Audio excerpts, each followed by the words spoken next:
This is Kathy Beal of EmpowermentUnlimited.net with a follow-up video to my Astrology of the Ukrainian Invasion video that was posted on this channel, Professional Aquarian, on March 2nd.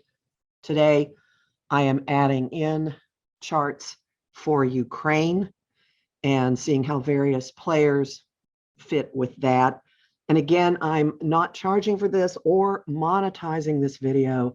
And I continue to request that you donate to a refugee relief organization that's doing something somewhere on the planet. Donations that I get, I am giving to World Central Kitchen, which has operations in several places, including in Poland and Ukraine. But there are a lot of agencies doing stuff all over the world to alleviate suffering. Okay, thank you. Now, we're starting with the chart for Ukraine. This is Ukraine's equivalent to the United States Declaration of Independence chart. This is when the Ukrainian parliament declared independence from the Soviet Union, and this was about 4 or 5 months before the Russian Federation was founded after the fall of the Soviet Union. So let's look at this chart. There are a number of things that jump out. The first thing I want to point out to you, let me get my little annotation tools, is that its sun, here's the sun, and moon, so its personality and its people are both in very rational signs. Okay, this is not a highly emotional, all over the place. Well, there is one point that does say that, but there's something very logical, very intellectual, very rational about the approach of this country as a being, and that is echoed by the fact that it has Mars in Virgo pretty closely in conjunct the moon. Well, that's an adjustment aspect. So there is something here about figuring out how to make do, adjusting things, possibly having to do with the actual physical land, crops. It's known for wheat. I'm sure there is a lot more than that that's going on there. I am just revealing my own educational lapses here with this, but you can tell with Mars in conjunct to the moon, there's a built-in shifting and changing of tactics. It's not, okay, now we're a country and we're going to just kind of grow and gloat. Nothing like that. Do notice this Capricorn, Uranus conjunct Neptune in the 12th house, coming up on a 16-degree Capricorn ascendant and the North Node there. This is tenacity, ingenuity, faith. Maybe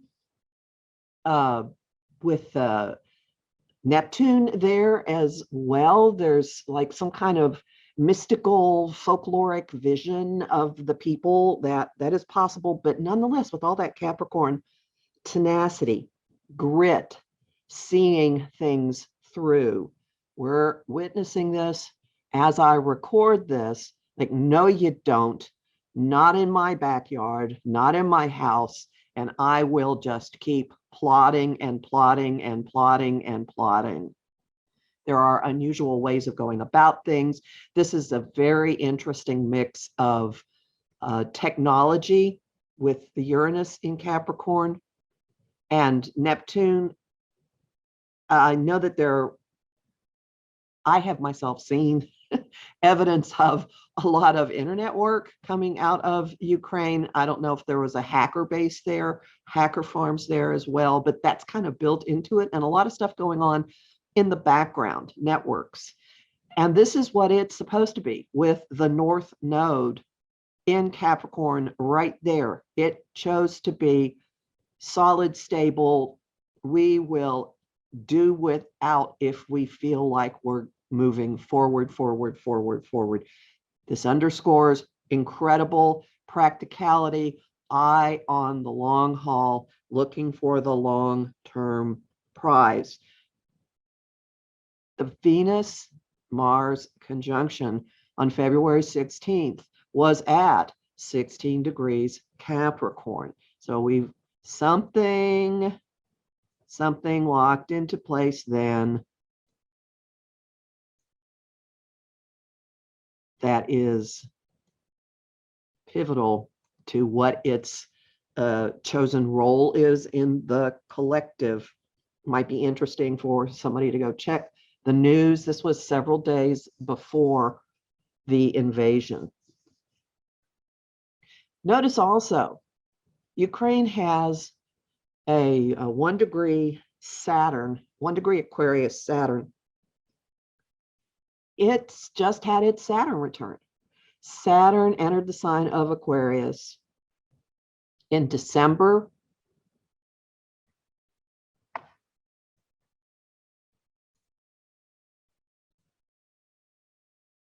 2020. So at the end of December 2020 and into January 2021, Ukraine came full circle, had its first measuring of adulthood, and it's a few months ahead of the Russian Federation in a Saturn return. So we're now in the next cycle of deciding who you're going to be. Have you been using your power and authority in a responsible, deliberate way in the first 29 to 30 years of its life? Dealing with corruption was an issue, and it made an interesting choice toward the end of that time, which will become clear when we look at the president's chart. I'll just fast forward. His sun Venus is on top of that Saturn. So it went in a certain direction, and now we're in the next stage of building on that. And it's definitely, with that Saturn in the first house, got a personality component of trying to be responsible for itself, striving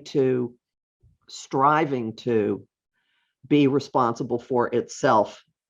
In a person's chart, the placement of Saturn shows where you are least confident. So there may be an ongoing issue just wired into Ukraine of who's in control, what's in control. That moon in the first house, moon in Aquarius, there's a humanitarian collective, all things are possible, bent toward independence with that. So there is this built-in, this is the way we want to be, but look opposite that, it has a packed 7th house. The 7th house is the house of allies and open enemies. And indeed, the South Node is right there on the descendant, South Node in Cancer. Its default way is to look at people, is to look at families, look at communities, look at nurturing. Mothers are playing a huge role in the news, mothers and children playing a huge role in what happens now, but also this would have a drive toward looking for pulling others in, trying to be part of a family. And with that packed 7th house, issues of partners, allies, and open enemies hardwired into the situation. Remember that the 7th house open enemies, this could be with the South Node on that descendant, that historic enemies are in the mix.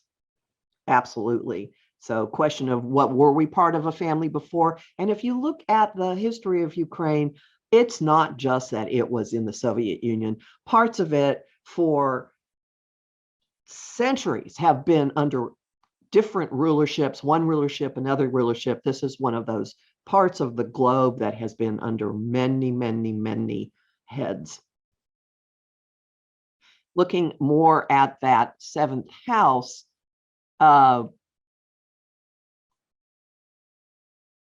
it has this beautiful Jupiter, Mercury, Venus conjunction, firepower, courageousness, showiness, flamboyance. This is not something that just sits quietly in the backwaters of history and allows anyone to roll over it. This is a very dramatic communication streak, boldly, dramatically. This is mother lion instinct also. So there's like fighting. There's a fighter power that comes from this, but it's fighting to protect the pride, not pride. Well, it could be pride too, but the pride, another way of saying this South Node in Cancer.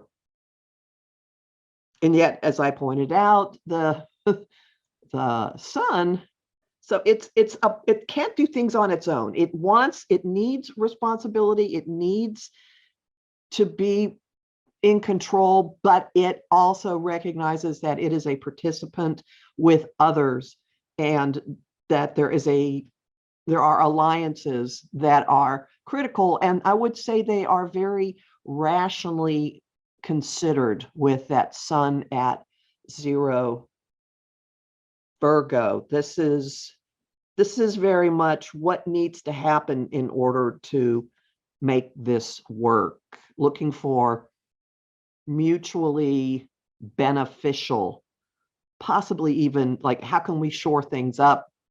How can we protect borders? How can we protect the food supply?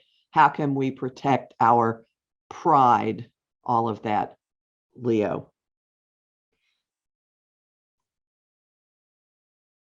Now, the 10th house cusp,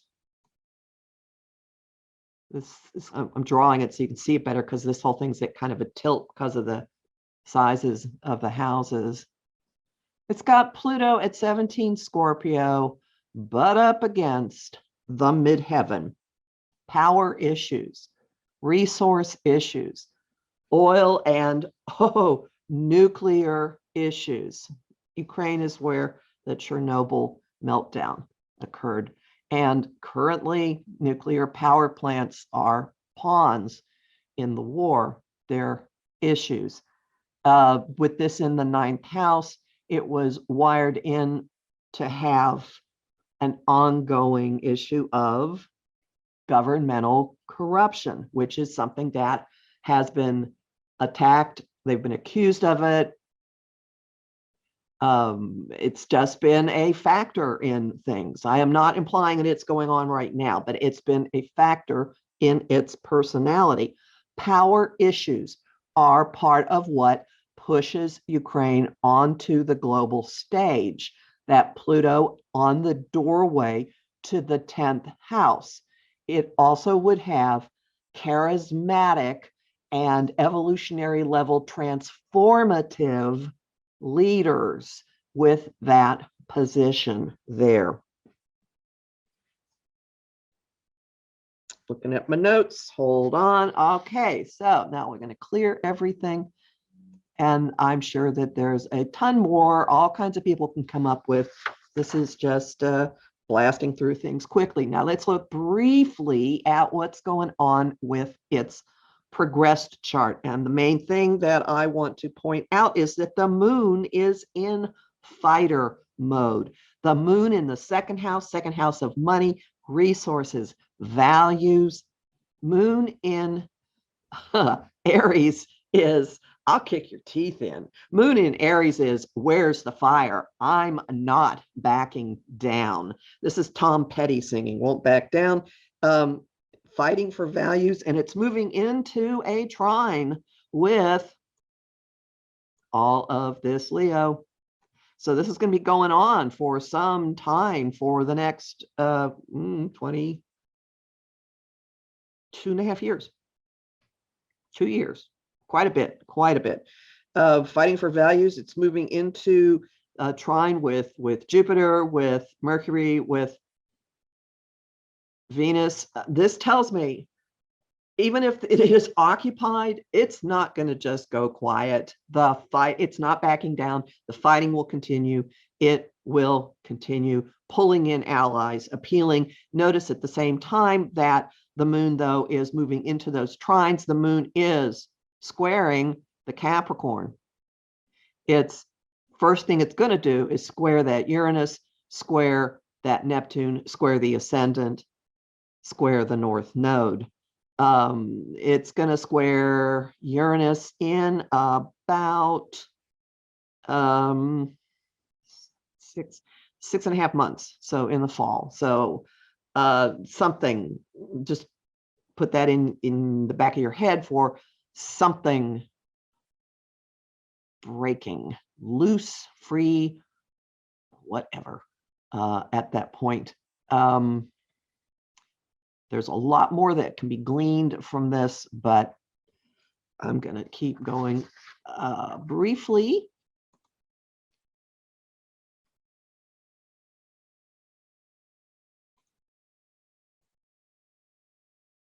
Okay, now we're just going to look really briefly at the solar arc directions and converse solar arc directions. And really, my takeaway from this is next year is going to be huge, because so many of the placements are in a semi-sextile to their natal placements. Let me just, okay, so a semi-sextile is, it can't have business as usual. It's not a big slam you on your head kind of influence, but it nags at you to handle things in a slightly more evolved way, or to deal with something. So notice converse solar arc Uranus, 10 Sag, semi-sextile to natal Uranus, 10 Capricorn, converse solar arc Neptune at 14, also 14. The next year, so that is current, all right? That is current. There's something here about the way things have been done, about the national spiritual story that has been told, the way they handle technology, the way are they living in the past or in the future. Something is pushing them into a growth spurt in how they're playing out the Uranus-Neptune conjunction. But look at what's going to be happening next year. So next year, Neptune will be semi-sextile from the other direction, Neptune. And missed this one. So the node is currently semi-sextile, the natal placement of the node. And this is, you'll notice that Ukraine is becoming a world citizen, Aquarius, as this is occurring next year. And currently also solar arc Saturn is exactly semi-sextile natal Saturn. So how it comports itself, what level of responsibility, how its government runs, what the role of Saturn is in its life, in its existence. Time for a big looking reexamination. Another one that is current is that converse solar arc Sun at 1 Leo is opposite Saturn in Aquarius in the first house. So who's in charge? Big issues about allies. Who's the ally? Who's the enemy? And stressing, confronting Ukraine's ability to act on its own or not. Other things that are going to be coming up, all of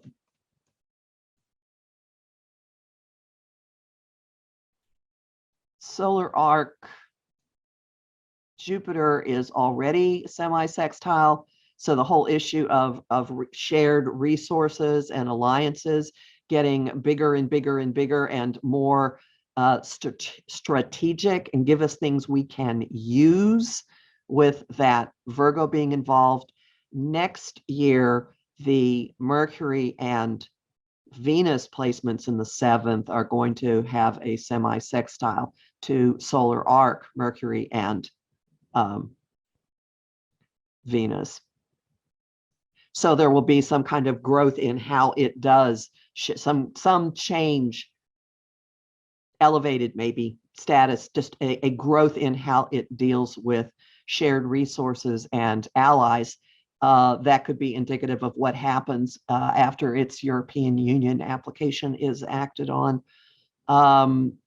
Next year, solar arc Sun will be trine that Saturn. So how it deals with everything that's happening right now brings it the potential of things being a lot more stable next year.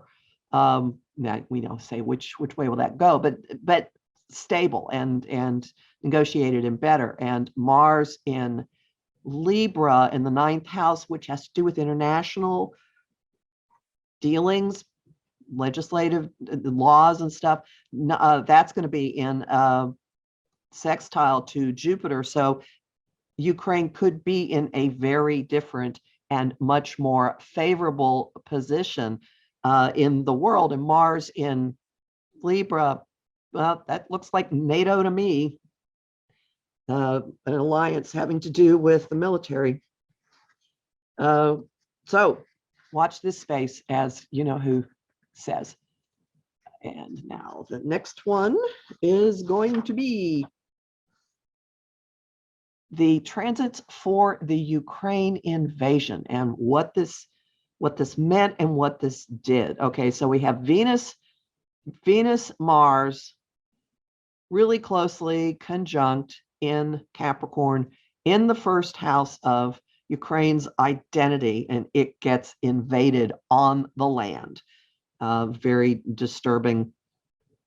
Playing out of that, a few days later, Venus, Mars meet up with Pluto in the 1st house, and a nuclear power plant, Pluto being nuclear power.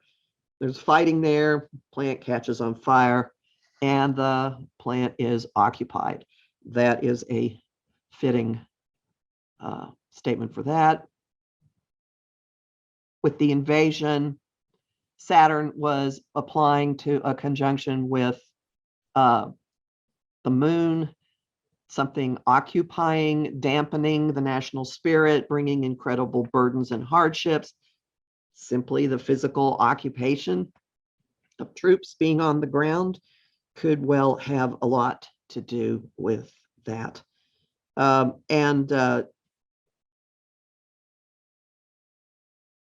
I'm looking at my notes. Down here. Okay, so Jupiter in the 2nd in a sextile to Neptune. Could be some of the sacrifices and the losses and bringing things out into the open. That could be a signature for the refugees. And then Jupiter moving into the sextile continuing to the ascendant and the North Node. Certainly bringing a tremendous sacrifice and making it extraordinarily public, but enlarging and enlarging and enlarging. And Jupiter is moving into his big conjunction with Neptune. It's going to happen on April 12th, but we're feeling it now. And that is going to be in conjunct with all of the Leo in the 7th house. So Jupiter, Neptune in conjunct Jupiter, Mercury, and Venus. Money, resources, allies, enemies. Some kind of tinkering, some kind of adjustment, perhaps even more aid coming, perhaps more, I don't know, if the war is still going on, I make no prediction as to when it when Russia is going to stop the invasion or how it's going to play out exactly. However, if it is still going on in April, this suggests a real ramping up. And I'll just point out that the patron saint of Kiev is Saint Michael, the Archangel. I know there has been huge amounts of prayer groups all over the planet, and I'm not going to rule out something absolutely miraculous happening that is typified by that conjunction. The other big thing, we're coming up on eclipses, and on April 30th, well, no, let's start just down here with what's going on with Uranus. All right, so Uranus in Taurus, in the third house of communication and communication channels. Uranus over the last year has been trine Ukraine's natal Uranus, and last Christmas time on the 24th, that was the degree of the the third Saturn-Uranus square. So Saturn would have been in Ukraine's first house at 10 Aquarius in a semi-sextile to Ukraine's natal Uranus at 10 Capricorn, and an adjustment, a square from Saturn to Uranus in the sky at 10. It was then at 10 Taurus, making that trine back to the natal one. There was something that was set in motion, put in place, that I don't know if I don't know where the plans might have been that this would have been, but something that's going on right now ties to maybe startling shakeup developments in December. And now we have Uranus in the sky.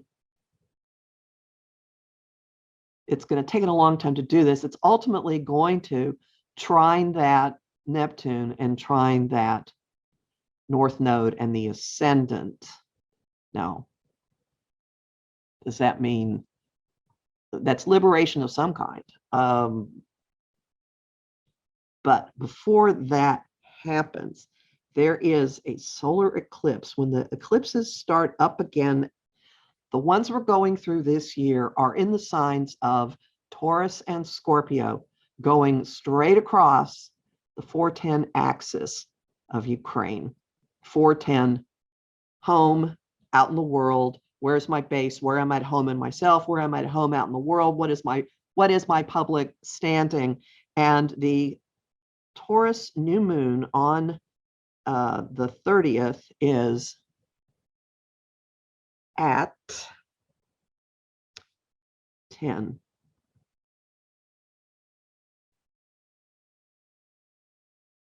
Taurus. So it's going to be, the Taurus new moon is going to be on transiting Uranus, trining Uranus in the 12th. There could be something hitting the reset button in a very surprising and startling way. And then in May, there is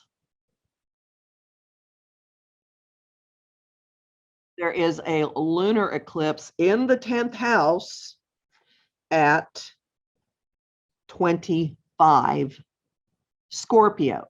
So that is going to square the one in the ending, the chapter ending, the Revelations, the chapter ending happens in May. So something about a relationship with an ally or an open enemy changes, and it could be very messy. And this could be consistent with the war ending. It could be consistent with a really bad turn in the war. It's not a one-day event. It plays out over a long period of time. And then in the fall, when we get around to the eclipses again, in November, there will be a lunar eclipse yet again. The lunar eclipse in Taurus at 16 Taurus, which will be exactly opposite at Pluto. So something major. So the sun's going to be on Pluto, and the moon will be down there in Ukraine's third house.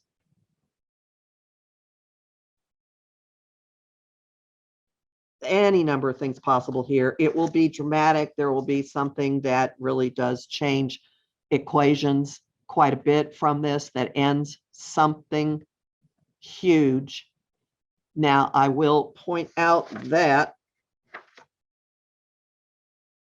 the 10th house does rule the leader. So there could be some new thing, that new phase that happens then. This is November. It's quite a way off. I will have his chart up in a second to calm you down, so you don't have to freak out and think, oh my God, what could this mean? So in fact, let's just bring him into the equation now here. All right, so here is how the president of Ukraine fits in with Ukraine's chart. First off, his Mercury is on their Neptune, right on the ascendant. This man is the voice. He is the mouthpiece. He is the spiritual center of that country and the mouthpiece, putting it out into the world. His Mercury is also close enough to be conjunct that Uranus, and I don't know if you followed anything, but he uses social media. He issues videos constantly. He gives updates. He speaks directly into the camera. And this is actually how he ran his campaign for the presidency. He used social media. He did not go on talk shows. He didn't use regular advertising. He did it completely using electronic means. Even bigger than that, notice his sun Mercury is smack on Ukraine's Saturn. He completely embodies, he holds the energy of the people, the responsibility, the power, this is what we do. He is the embodiment of Ukraine's vision of its government.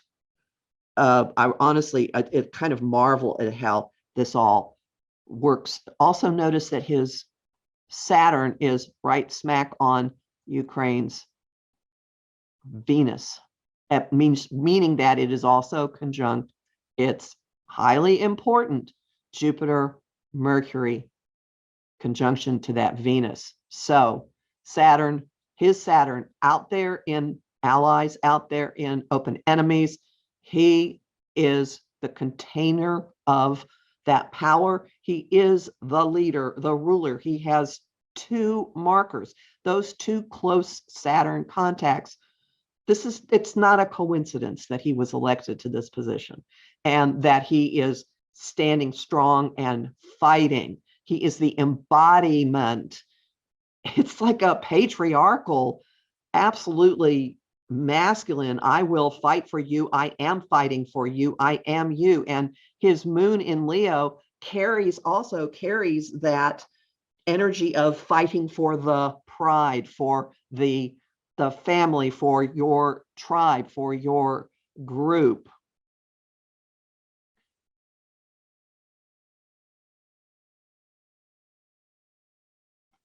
And his Jupiter at 27 Gemini is sextile all of that. So he's able to talk a lot in many different ways and be nimble and adapt. And I imagine this man thinks on his feet pretty well with that. But he involves himself in the day-to-day, and a lot of what he does is talk. You see in the news, I mean, who knows what really happens in the offices, but his public face is calling foreign leaders, there we go, seventh house, calling leaders, making phone calls, issuing statements, giving updates, being on media, telling his people what has been going on, making appeals to the world. He appeared before the US Congress and the UK Parliament. Have you heard of this happening before? He spoke directly to the lawmakers in two major allies. And it's all shown in the astrology.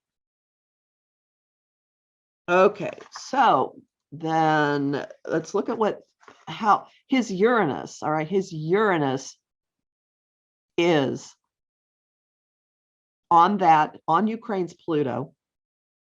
It's pushing up against Ukraine's midheaven, its place in the world. He's got this change agent connection to the leadership of Ukraine, change agent role in its international standing, change agent role involving corruption. I know a lot of his initiatives legislatively, I'm not sure how many of them have gotten through, have been targeting corruption. There have been some questions about him with some offshore accounts as well. And I'm not saying that he's money laundering. He says he hasn't. He says he had a TV production company that he says put everything offshore so that he wouldn't have anything to do with it. That may or may not be true, but it plays out. I mention it because it plays out this fascinating energy. Also, his Pluto, notice, is in a pretty close, and now of course I've lost my little drawer thing. Where is it?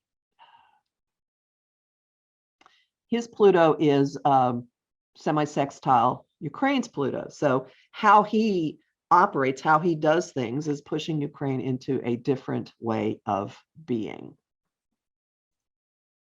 There it is. Now I got it back. Yeah, see, that's a semi-sextile. What seems to be a pattern with this.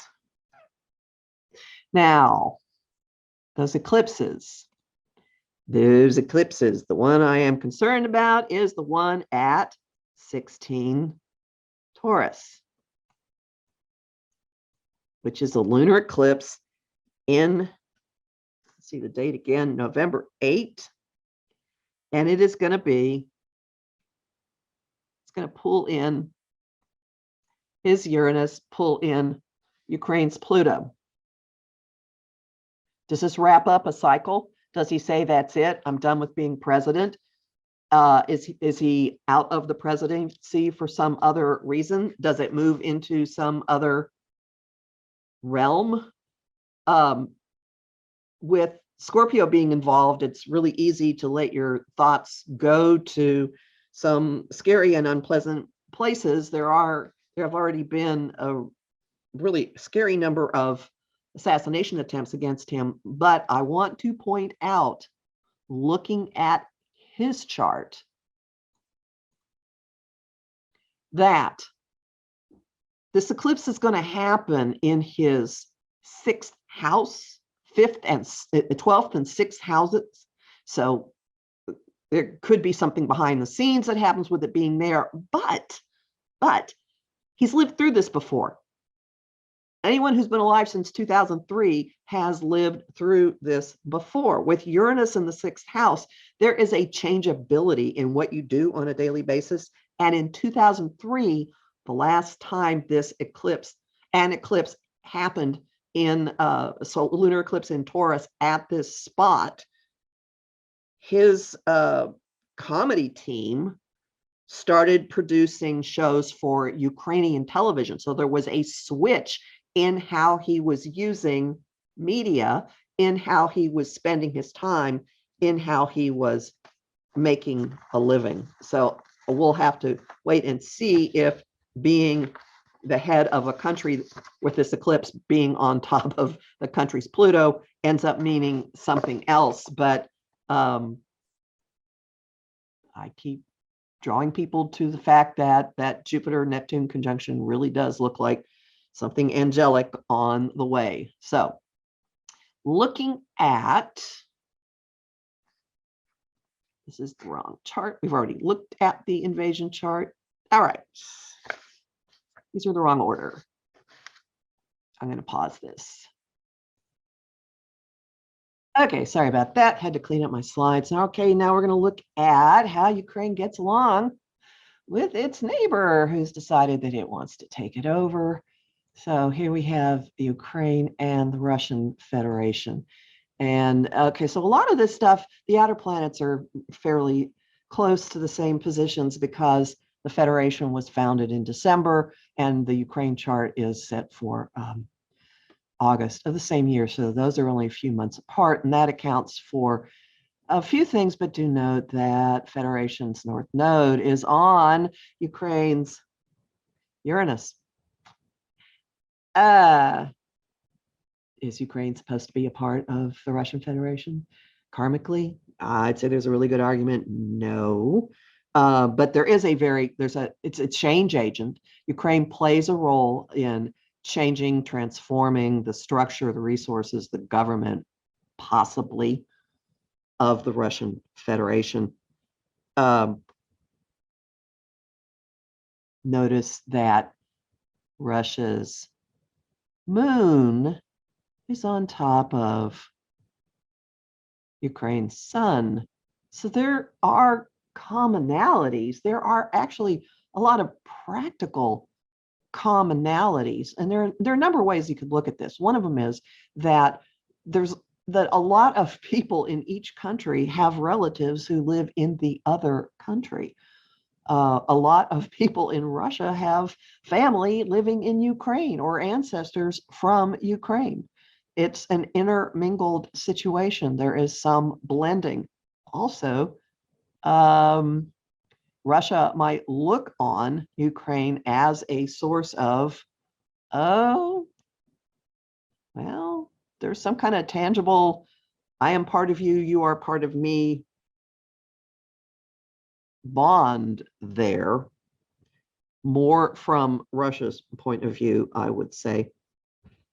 Also, the sons of the two countries are in a nice relationship. The that shows you my age. The Russian Federation sun is at 3 Capricorn, and Ukraine's sun is at 1 Virgo. So there is a similarity in their approach to things, and I would say that both of these countries are, by fundamental nature, hard places to be. They are hard. They're not countries of luxury. Well, some people in Russia have luxury with that, with the two money planets being so close together in Scorpio. But this isn't like, there's just a salt of the earth. I keep saying that, but this isn't fancy stuff. This is almost like a hard Scrabble existence and working on things. Power and resources, however, are an issue with Russia's Venus and Pluto in Ukraine's 10th house. It wields some kind of huge influence, and it's that signature is on top of Ukraine's midheaven. So there's a tenacity here. There's a link. There's I want your resources. There's your resources are my resources vibe to this, and a not wanting to let go. Not wanting to let go. And the Venus and Pluto of Russia are in a trine with Mars in Virgo in the 8th. So there's an ongoing, there are other ways they could have done this. There could have been agreements, there could have been treaties, there could have been collaborations, and that may be what happens later, but Venus and Pluto in Scorpio does not like letting go of what it had. And with Russia's moon on top of Ukraine's sun, there's this instinctive approach of, you are mine, we are connected, we are related, sorry. But keep coming back to the fact that Ukraine's Uranus is really tightly, like within 3 minutes of Russia's North Node. It's a change agent. It's supposed to shake things up. It is not supposed to just go along with the program, which is what we're watching happening out in the world. Okay, Ukraine and Putin. All right, so his Pluto is on top of, wait, there we go. His Pluto is on top of their Venus. That's compulsion. That's desire. That's can't get away with from each other. That's tractor beam. I would bet this has been his precious jewel in his thinking of things. And there could be a personal component to this, like, you are mine, not you are my country's, but you are mine. So there's an absolute obsessiveness, and with it being in Pluto, it's fixed. It's not going away. Good luck changing his mind about any of this. And notice that it's reciprocal. It goes both ways. His Venus is also conjunct Ukraine's Pluto. So Venus, Pluto in both directions. Pluto by itself, just tenacious, illogical. I want, I am not letting go. And then with it in Scorpio, add it to the 110th power, add it to the 1000th power. This is massive. This is primal. This is an absolute unshakable fixation. Could be paranoia. At some point, it is not logical, absolutely driven by subterranean forces. His North Node is conjunct Ukraine's moon. That's kind of wide, 4 degrees, but I'm going to say it's karmic. Like he plays a role. Somehow his path was and has taken him to a connection with the Ukrainian people that tests, defines their notion of community, their notion of country, their collective emotional identity as a country. His Neptune and Mercury, which are those lovely disinformation masters, are trining that. That's interesting.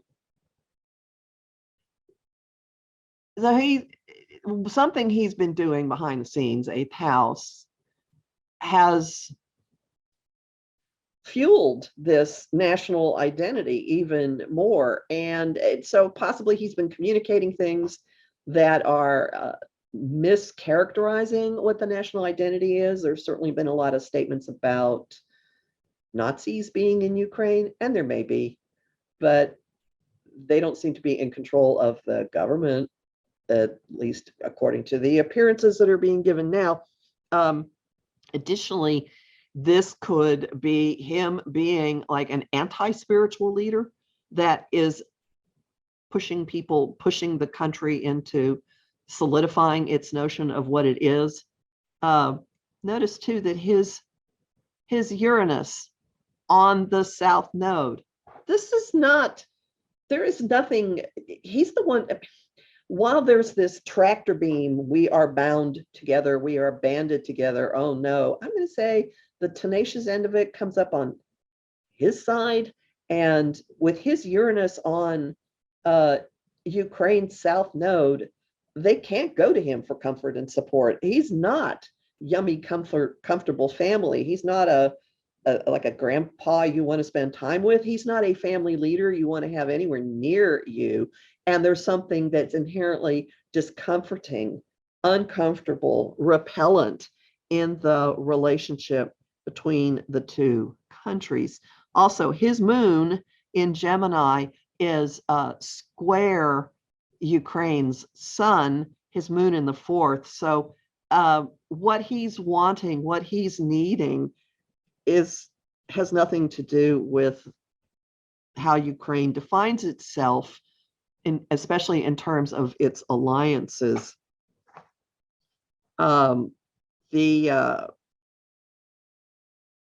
Interesting. So I've been mentioning this eclipse. Actually, two of them. There's an eclipse in April at 10 Taurus that is going to be lunar eclipse opposite Putin's Venus.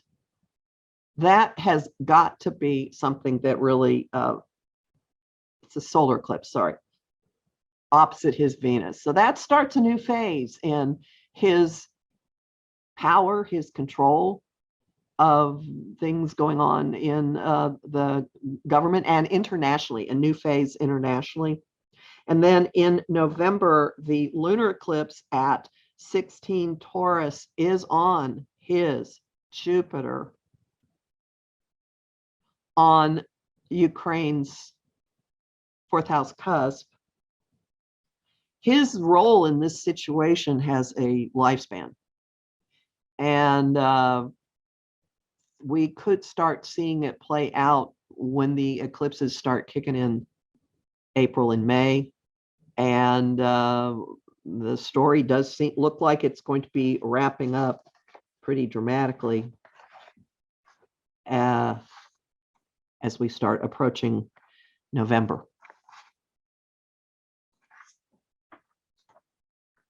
Now let's look just at a couple of other things. Ukraine and the U.S., because it certainly has been in the news in our country. Yeah, I'm U.S. based quite a bit. The last administration and this administration. And what in the world do we have to do with each other? Well, look, our South Node is conjunct Ukraine's Saturn. So there is some, we have this past model of, we held up a model of democracy and collective action, and Ukraine is kind of showing us this is how grown-ups do it. That's one way of looking at this. I'm sure that there are others. But notice that we're an ally. Our sun is on Ukraine's descendant. So we're bound, we're family in some way. It's kind of surprising. I know that, yes, the United States is a melting pot. We're a nation of nations, and there are people here from all over the planet. It is surprising to me how many defined Ukrainian communities there are in our country. Maybe I'm just near a lot of them. There's certainly a noticeable one in New York. There's a big one in New Jersey where I live. So there are ties, there are links, there are South Node links in both directions between our countries. Our sun on Ukraine's South Node, Ukraine's Saturn on our South Node. Could be an ongoing issue of, are we an ally or an enemy, because our sun is opposite Neptune in Ukraine's chart, or have we been like this idealized model of the way things could be, should be, might be? And the Neptunian part also comes from our Neptune being on Ukraine's Mars. Maybe there's been a back and forth. Have we been reliable, not reliable? I do know that foreign policy of the country toward Ukraine has undergone a lot of twists and turns and shifts and questions of reliability and what's been there in the last few years. Also, our Neptune is square Ukraine's all that Capricorn. I'm sorry, that is incorrect. That's not what's square it, excuse me. It's trine that, so that is good. That is useful. Our Saturn, that's what I'm looking for. Our Saturn is square Ukraine's Neptune and ascendant and North Node. Our Saturn in the 8th, shared resources. So there's a negotiation, a back and forth. I don't know if we've been a delimiting factor, if we have pushed, if the United States not entirely being reliable for what it's been doing for defense, certainly playing out in recent years.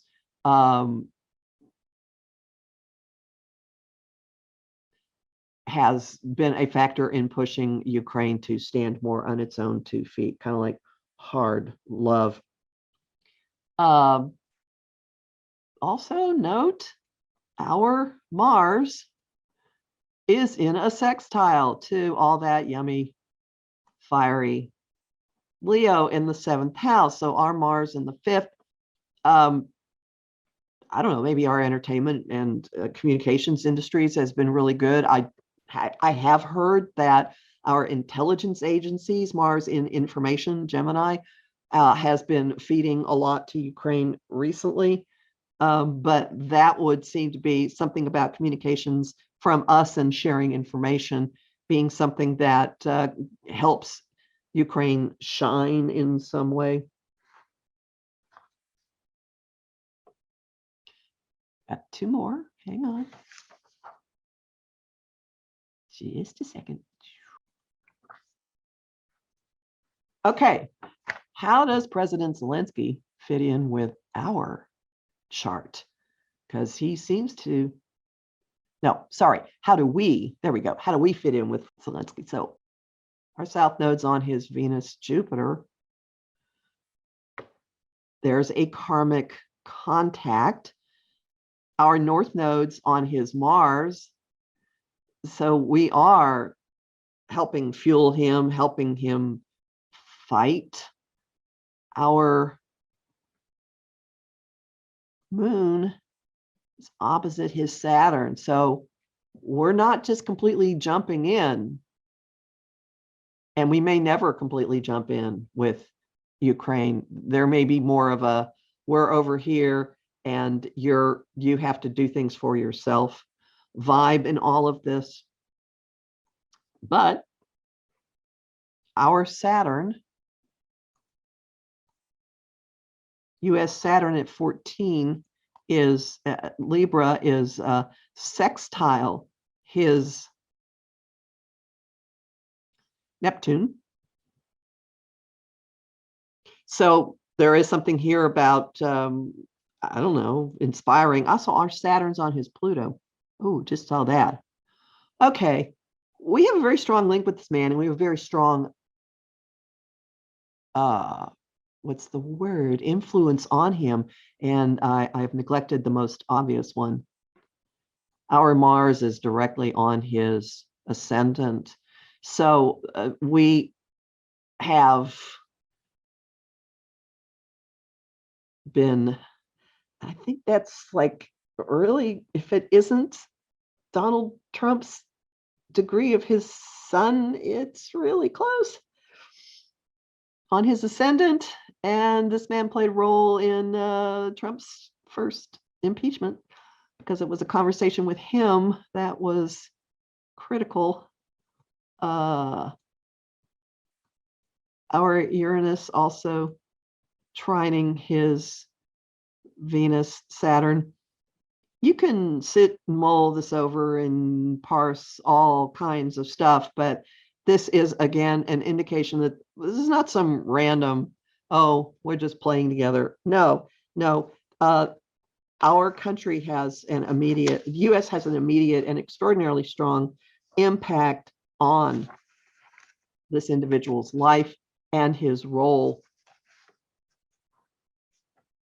out in the world.